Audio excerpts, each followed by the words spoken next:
Good evening, everyone. Welcome to the... I don't even know what we're doing, Sam. The pre-match build-up for the FCSB United game. Thank you. Here's the starting lineups. Apologies we're late.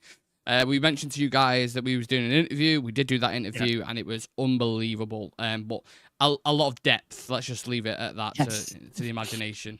Which is always fun. But yeah, that's why we're slightly late, just a little bit. But this is the lineup. Sam, give us your thoughts on this. We've got Bayern Day, Mazraoui, De Ligt, and Martinez as your three centre backs. We've got Dalot, Mainu, COLLYER, Malacia as the middle four, should I say? And then I think it's Eriksen, Bruno, and Højlund. But then Mainu could be in one of the 10s. Eriksen could be deeper.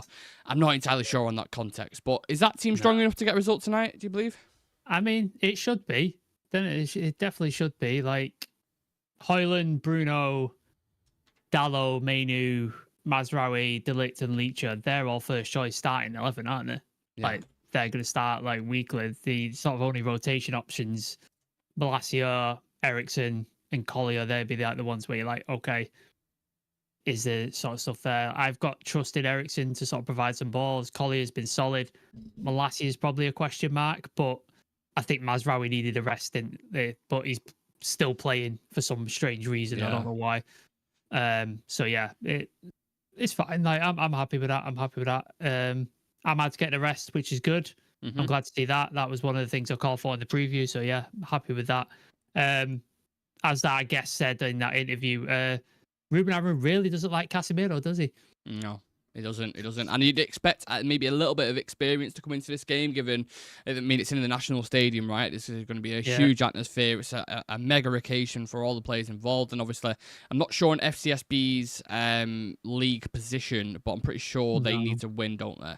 I'm pretty sure. I'd imagine so. I think they're 8th last time I checked. So they need to win if they don't want to be in the... in the playoffs. Yeah, they're 8th at the minute on 14 points. So if they lose and another team's below them, they go into qualification. So they are going to treat this like a massive game. It's not like, I know people will see it as, United are travelling to Romania, it'll be a nice little 1-0, and then we go home. I don't believe the game's going to play out like that. I think they're going to make it as difficult and as awkward as they possibly can. And we've seen before, Sam, haven't we? When we do decide to rotate and bring players in, the quality level just completely drops off, doesn't it? Yeah. I think Malacia is probably the only one where I look at and like, he's not looked fully at the races every time I've seen him play. So that would be a concern if they have got a right sort of forward or right winger who can go at him. I think that might be a bit of a risk. I think everybody else should be completely capable of getting a result here. I think Malacia is the one where I look at, I'm like, that might be an issue there.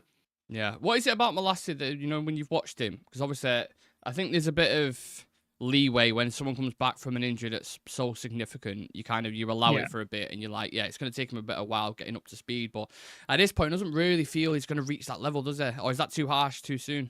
What do you think? I think maybe it's a little bit too harsh too soon. However, the injury he had was an ACL, I believe, which I've had, and it does take an incredibly long time. Like, I'm not an athlete by any stretch of the imagination, and it took me maybe a year before I felt normal again on the knee and being able to do regular things that I do all the time.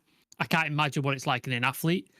Like, has he lost yard of pace? Has he lost some stability? Is that going to come back in time? He's not playing enough minutes either, is he? Like, he's in and out of the team, so he's not getting a good run of games where he can start to feel comfortable on it, which is why I think they're looking at loans for him. So, yeah, I think it's maybe a bit too early to judge. I think we'd need some sort of a run of games to see where it is. But at the minute where we're like struggling and we need people to come in and make a difference, he can't be that guy at this point. My question is, why does everyone else get a rest? Let's say, obviously, they're rotating Ahmad, they're rotating Ugarte and these kind of players. Bruno Fernandes, I know people will come at me and I know they'll say, he plays every game all the time and da-da-da. You can't tell me in that last game he did not look like it and he doesn't need rotating. But you think if you take him out of there, I know Eriksen's in the team today, so maybe you've got a bit of a cushion, a creative cushion, one might call it. But with Bruno, I just sometimes I feel like just drop him for a week, because you've seen sometimes how fresh he is. When he comes back and he looks at it again, no manager ever seems to want to drop him ever. I think he probably makes a stink that if he does get dropped, he's like, no, I want to play, I need to play. Like, he's probably that kind of guy, behind the scenes. And he said it in interviews, hasn't he? He said, like, since he was 10 or 11, he used to play for like 3-4 hours a day, and then he was doing it at youth level and stuff like that. I think that's just what he knows, and I think that's just how he is.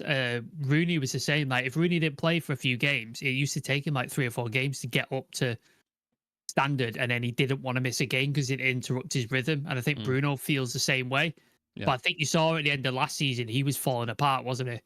Like, his hand was broken. There was an issue with his knee where he was injured for the first time ever for United. Or in his career, wasn't it? Wasn't it like the first time he was injured in his career? I think so, yeah, because we was all like, oh, if Bruno's broken now, then fucking hell, we really are done. So I agree. He definitely needs to be saved from himself. I would have liked to have seen him rested for this game. Just a little bit better. Yeah, but it is what it is, isn't it? Yeah. Do you know what? When I see a United team nowadays, I'm just like, it just doesn't really. There's not a lot of players to look at, because Ahmad, of course, is the shining light at the moment, and Bruno Fernandes is in his own right. But I'm looking to someone at the moment in that team, like, who is going to bring us something. And usually, typically, in those kind of situations, you look towards your striker. A lot of teams in the Premier League do. You know, you see whether it's Ollie Watkins, Erling Haaland, all these guys, right? I'm looking towards ours, and I'm like, this boy is struggling at the moment. But if you are to caveat that, his record in Europa League is really good, isn't it? Yeah, not in Europe in general. Like, in that really awful Champions League campaign the other year, he was the only sort of bright light. He was scoring goals for fun against Bayern Munich, Galatasaray, Copenhagen. He was the only thing where he looked at it, was like, at least Højlund will get a goal. We just sort of fucking chucked it. Onana just chucked it in his own net for the most part, didn't he? And cost us games. So, yeah, European competition, he seems to be decent. Like, he seems to be. It's just the Premier League where he seems to struggle. So I'm hoping that continues tonight and he gets a couple of goals just to sort of take the pressure off. But yeah, he's not been great in the Premier League, has he? Like, as of recently. I'm just looking at his record now. It's really impressive. So obviously this is including when he was playing in the Conference League for Genk. Was it Genk who he played for? The Scandinavian team. He played for Sturm Graz, but he also played for Copenhagen. Was it? I think it might have been. Okay. So he played in Conference Leagues, but in total, just in Europe in general, 26 games played, 16 goals scored, and 1 assist. And then if you narrow those numbers down, in the Europa League, he's had 7 appearances, 5 goals, and 1 assist. And then in the Champions League, he's had 6 appearances and 5 goals, which, if you remember, it took him to top goal scorer in the group stage, wasn't it? Even though it was a catastrophic fucking group stage. Yes. It was pretty good. But it just seems of late, more of the negative stuff that comes with Rasmus in terms of his first touch. Yeah. It's so bad. It is so bad. Lack of hold-up play. It's really, really struggling at the minute. And we sort of touched on this in the interview we did today. Like, is it him trying to do this? Is it the tactics? Are we, like, reverting to type? Like, I don't know what's going on. But the way we are implementing him and playing him at the minute, or the way he's trying to play, is just not doing the team any favours. Like, it's just killing us every single time. We've got, like, Onana lops that ball forward, or Leacher hits that cross ball into the box and he's not making that run. It's just killing us. Yeah, I'm glad you mentioned Martinez, actually, because in a weird way, in his own little world, he's becoming one of our more kind of important attackers. I mean, obviously the deflected goal was a little bit lucky against Fulham, but you had the assist against Rangers for Bruno, which was unbelievable. You had the goal at Anfield where he just smashed it in. He's becoming, like, stepping up into that the edge of the box. He's actually becoming a bit of a threat, isn't he? Yeah. No, it's not something. I don't think he scored that many goals for Ajax. Did he? Not that I know of. No, maybe one or two potentially. Yeah. Well, this season, he's coming in clutch with, like, important goals. We saw one last year. Was it last year where he had the bandage on his head against Arsenal? We saw that one. That was, like, a really good sort of moment. But yeah, he's really important. I think he's a really good passer with the ball as well. He's got really good vision. Yeah. He's able to hit those switches or that balls into the box through the line. Passes he's really good at. Yeah, and he's done that a number of times, and that's really impressive. Like, from a centre back, especially. I like seeing that from him. So yeah, if he can add more of that, if he could be a goal threat, then perfect, because none of our strikers are bloody scoring, are they? Yeah. Sam mentioned the interview that we've done there. I know I said at the start, but anyone who's just joining now as well, make sure, I'm not sure what time, 12, 10, Sam? What are we saying? We'll figure it out. It'll be some point before lunchtime tomorrow. So Some point make before sure lunchtime. Notification bells on. Yeah. Make sure they are on. Yeah, we have a really good interview dropping, so we would appreciate if you guys can get in there and show the love to the guest that is on there, and you will find out that tomorrow. But random guys in the chat saying both Garner and Diallo on the bench were lacking attacking threats. Apparently Garnacho's ill. I've just read that, so that's why potentially he's not starting. If people want to believe that, I mean, it might be something to do with transfers. I'm sure TNT will make the most of it. He's also saying, I genuinely believe that Bruno holds the team together, and Amarin probably knows that. Plus, he's unbelievably resilient. Spot on. Josh is saying, great to see Collier starting once again. He deserves a lot of minutes, but we have to manage his minutes like Manu and Diallo are young players, so we don't run them into the ground. You also see Amarin a lot, Sam, don't you? Taking players off in like the 60th minute. Which, like centre-backs and stuff, seems to do that quite frequently. Yeah, he rotates his defence quite a lot, and I'm not sure what the reasoning is. Like, sometimes it's clear when somebody's having a bad game, like the Xerxes one, for example. Just managing minutes, though, isn't it? I think it's just... No, you know what I mean? Yeah, I get it to a point, but yeah, the centre-back thing is a little weird. If I'm honest, it can disrupt rhythm at times. Yes. That's the concern. If you're 3-0 up, then yeah, sure. Yeah, do what you want. Yeah. But I think we've said it many a time, haven't we? That defenses you need to form partnerships. You need to form like connections and chemistry and stuff like that. And if you're constantly rotating it, it's like, is it more difficult to do that? But I think at the minute it's just about getting results. Like that's where we're at the minute. We're not trying to implement a style of play because we're already getting results. We're just literally trying to get wins on the table, and that's it. I think one problem for me that I keep seeing with United, whether it was under Amarin, Ten Hag, whoever it is, you've always got players constantly in different positions. They're never in one. And I get, coaches want versatility within players and they can move across the park. But, Saka's always on the right-hand side for Liverpool. Yep. Salah's always on the right-hand side. With us, always in the middle. Odegaard's always central. 9 times out of 10, Rice is next to him. It's kind of like a box-to-box. You know their positions. With us, it's like, is Ahmad going to be at wing-back today? Is Ahmad going to be playing as a 10? Will Bruno be in the midfield? What position is Mazraoui going to play this time? Mazraoui's going to play, but we just don't know where. We don't know where he's going to be. Where it's left wing back, right wing back. He is a chameleon in 10. That sense. Yeah, centre back 10.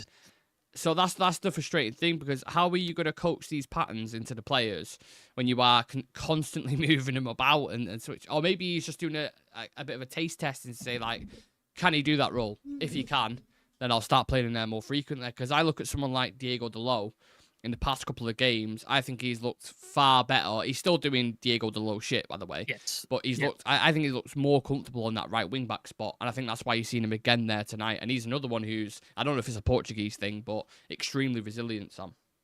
Yeah, no, when I see him on the lining up at left wing back, I'm like, oh, for fuck's sake. Yeah. Like, because I know what's coming. Like, he's going to get done. He's going to cut inside, which means our left hand width is just completely dead and devoid of anything.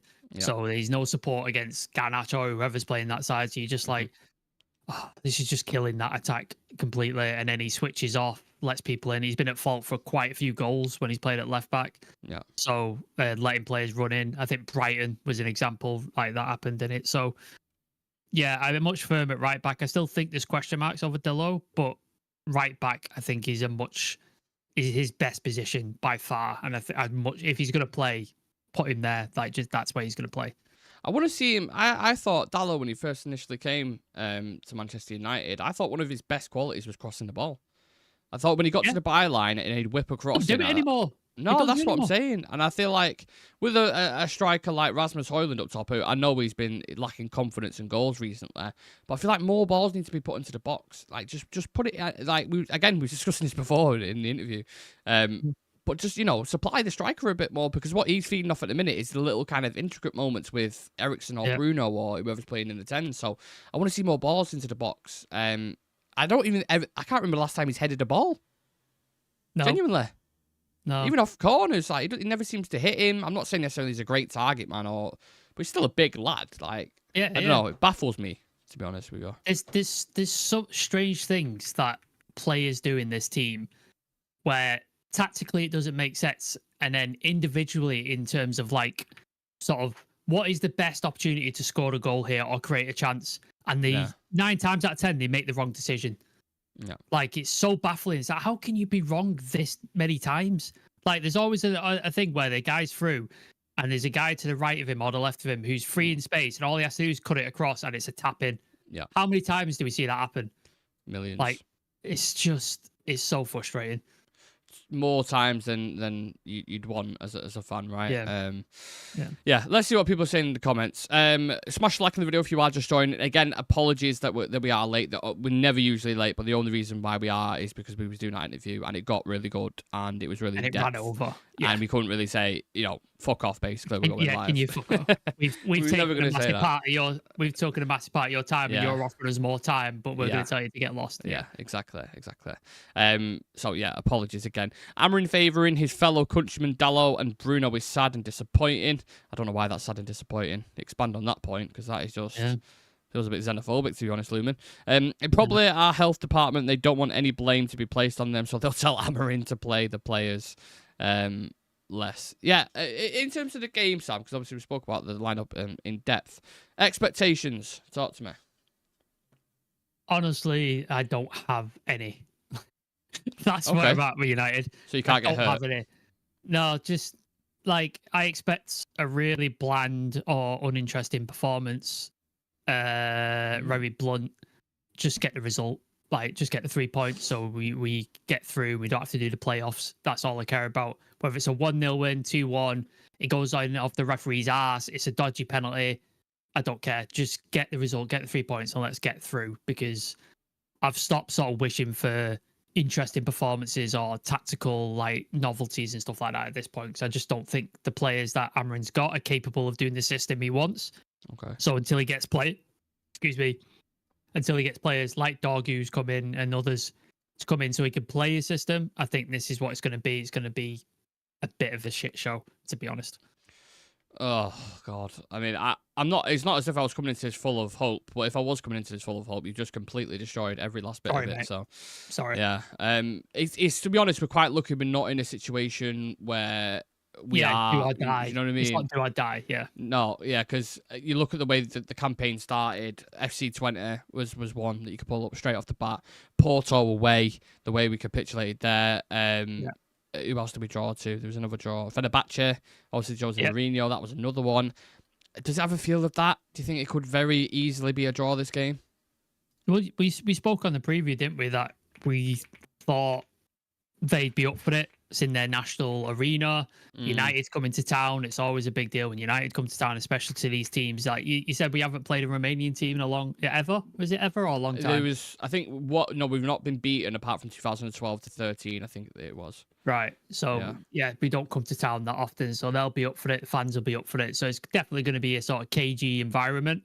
And Amarin's mentioned, hasn't he, that we're nervous when we play. Like we've been nervous, especially at home. But like we're nervous when we play. So if they get on us early or they score an early goal, like it could be really tricky for us. Like it could be a really long night if they sort of get on us.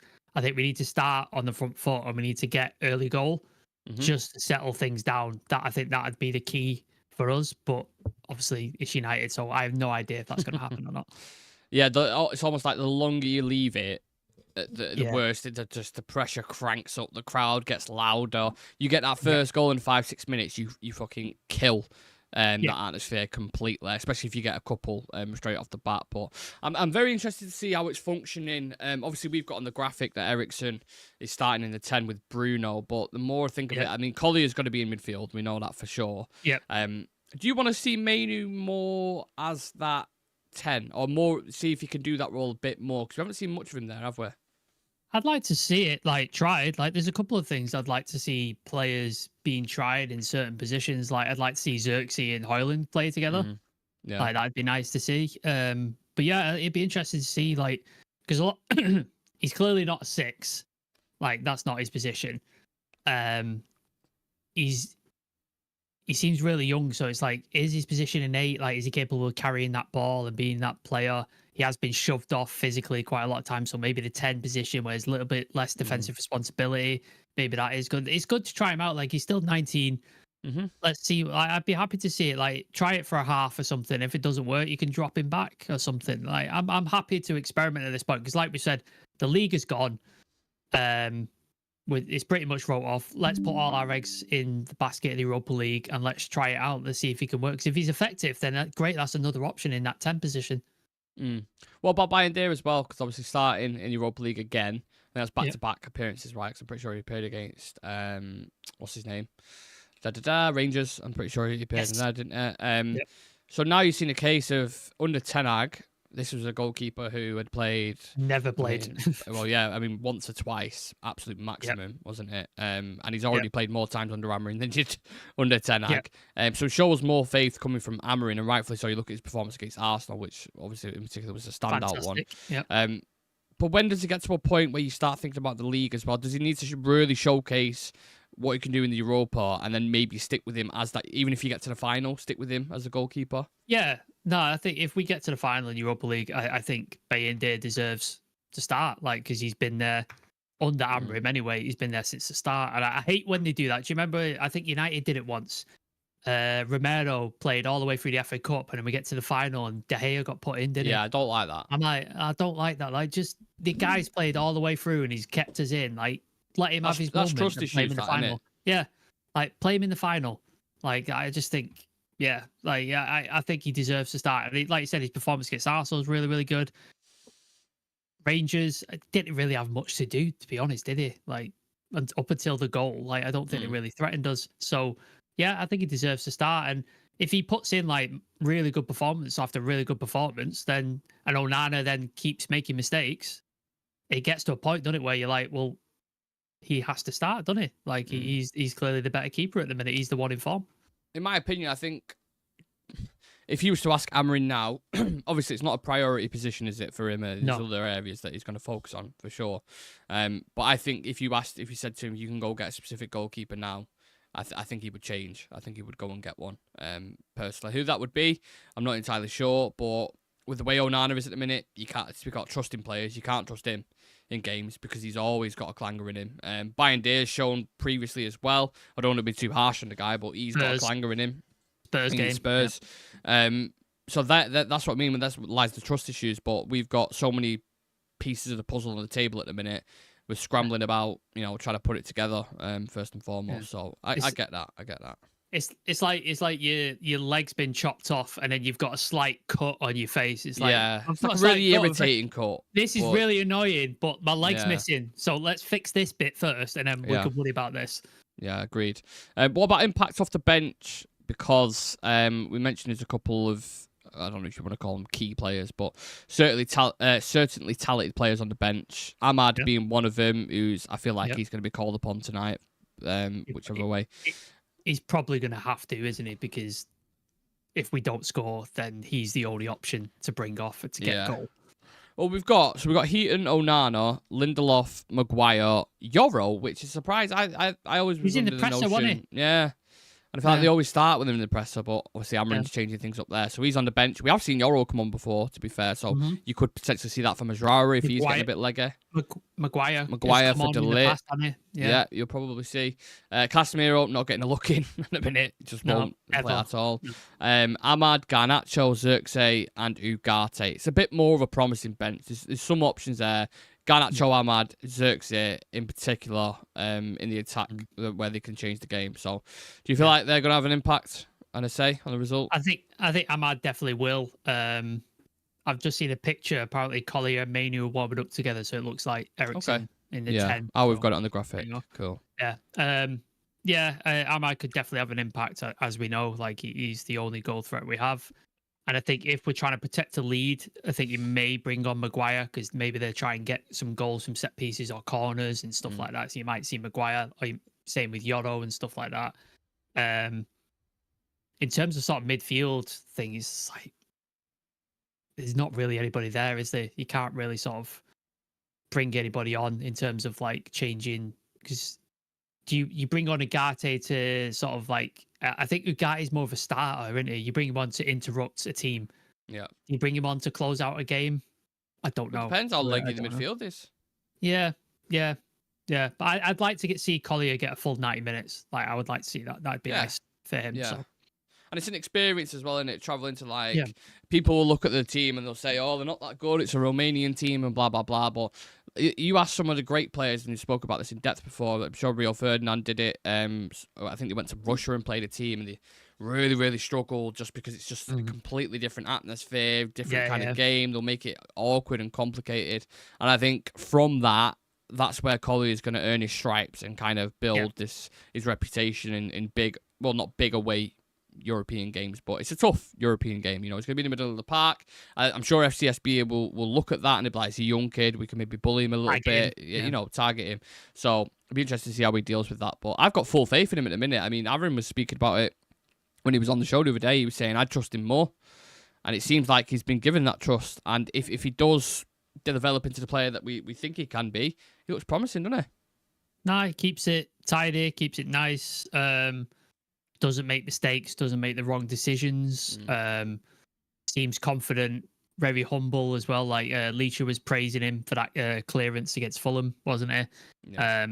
After the match, and he was just like, "Yeah, the fact that the praise is coming from a World Cup winner and somebody like Leacher means the world to me. I'm just trying to do my job and get on with it," which is great. Like, I don't want to sort of label players, but I really hate sort of ego-driven players. Yeah, like it really bugs me. So to see like humble people like Kobbie Mainoo, like Cole Palmer, like Toby Collier. I like those sort of guys where they're just like, yeah, that's just what I do and stuff. Like that's I like that sort of player. Yeah, Mainoo is one of them, and McMillan saying Mainoo isn't a 10 in this Amarin system. Even Muppeteer says he isn't.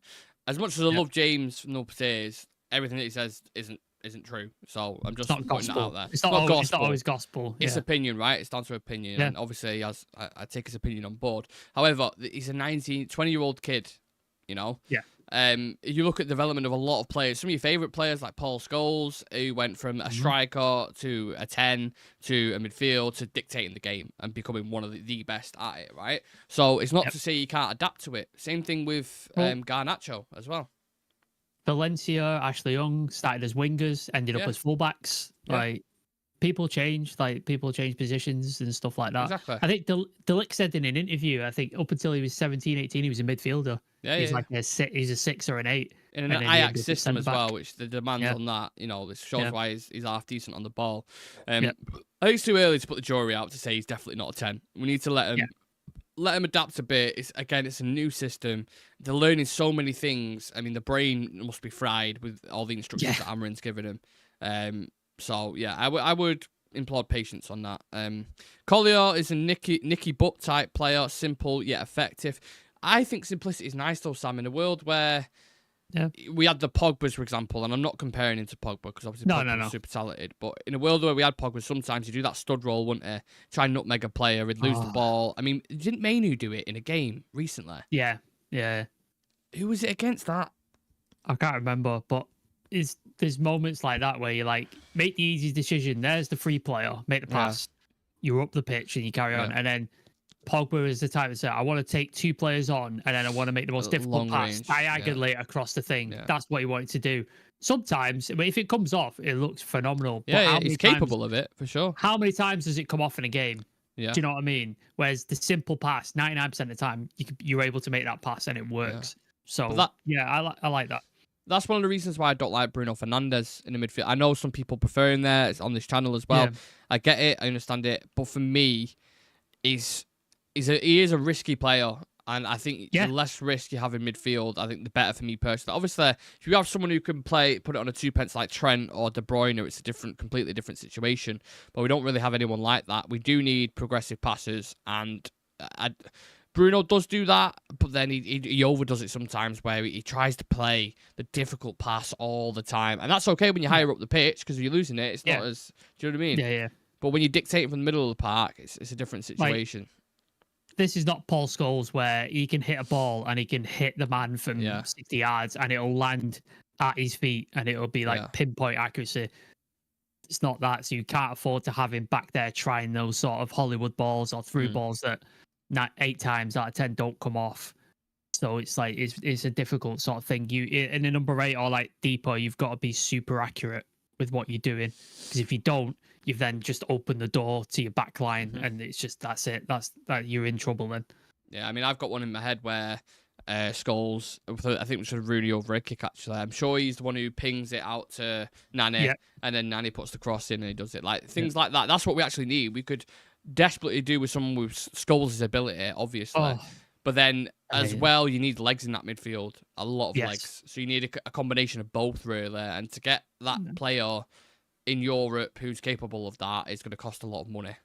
A hell of a lot of money. And all the good ones are already at top clubs. Yeah, so unfortunately. Yeah, that's where you're at. Yeah. Do you remember that? Do you remember that famous story with Scholes and Ronaldo when Ronaldo came into the club and he was doing all these step overs and tricks, and then Paul Scholes was like, "You see that tree about 80 yards over there?" And he's like, "Yeah." So Paul Scholes just goes, "Watch this," bang, and just hits the centre of the tree, spot on.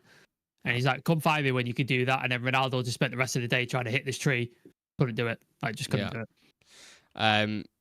My God, how we could do with a player like that in this side. But yeah, it's becoming like the expectation on players now. I at least feel it's becoming more of you have to do everything. And I know they say that's what it was like back in the day. Roy Keane did it, Paul Ince did it, and all these guys. But I do feel like there's a massive demand now. And having, we've got two youngsters there who are combined age of 40. There's still some players that are playing at 40. Mainu and Collier together are 40 years old. I'm pretty sure. That is, it's exciting in terms of like longevity. If you can tie them both down to a contract, I'm not sure what Collier's contract situation is, but if you keep them two growing as a partnership alongside Ugarte as well, future should be bright. Yeah. Well, there was a news story, wasn't there, that we got him from Brighton, I believe, Collier, like £1 million or something.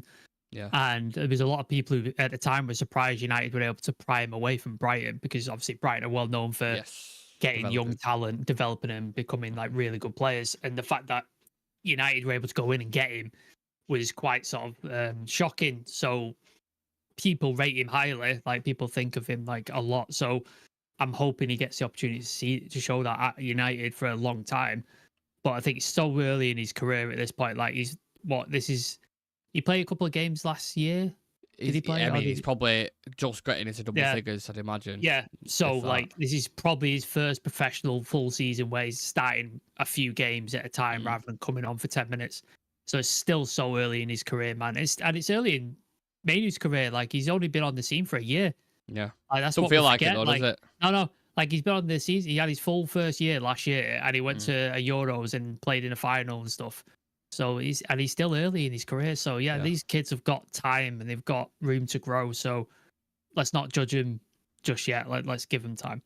Now, Collier's literally played 624 minutes for United, and that's including the Premier League 2 as well. So Premier League 4 appearances, Europa League 1 appearance. Like, he's very, very raw. This is the start of his journey in his career. So I hope he does have a good game. I hope he goes there and puts in a solid performance and builds on that. Absolutely. Random saying Sekou Kone too. We're collecting these young high potential players. Mate, it's a giant list of them at the moment.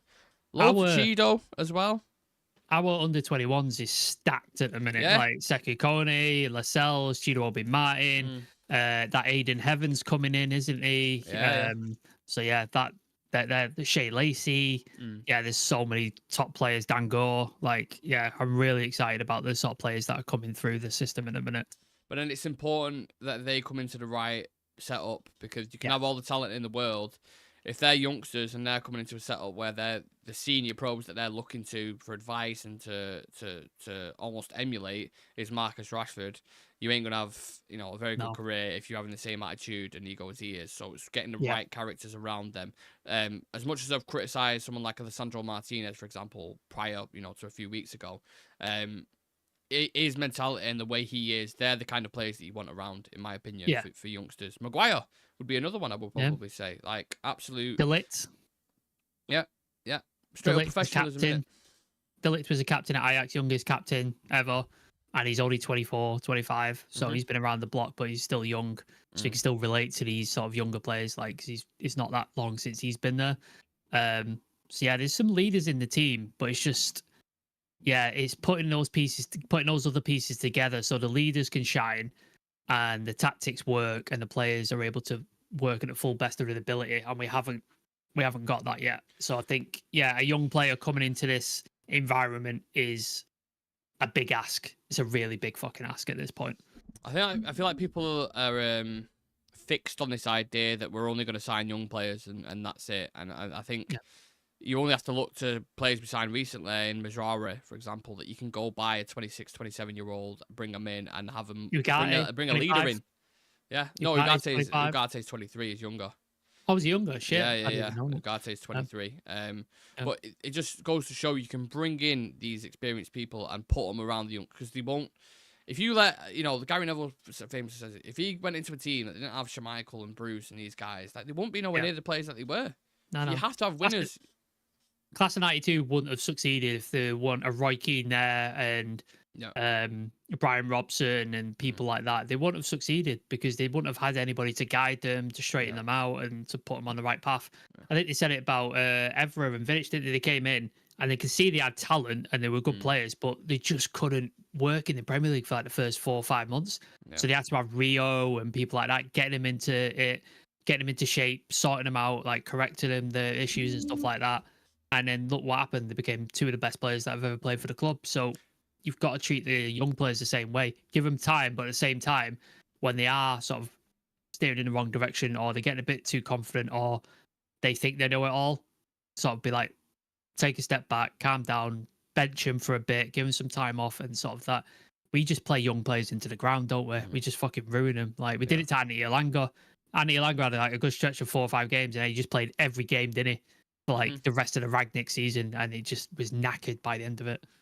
Yeah, it's about setting the right culture in it, and I think starting with Marcus Rashford, which Amarin spoke about so many times, that's the right start.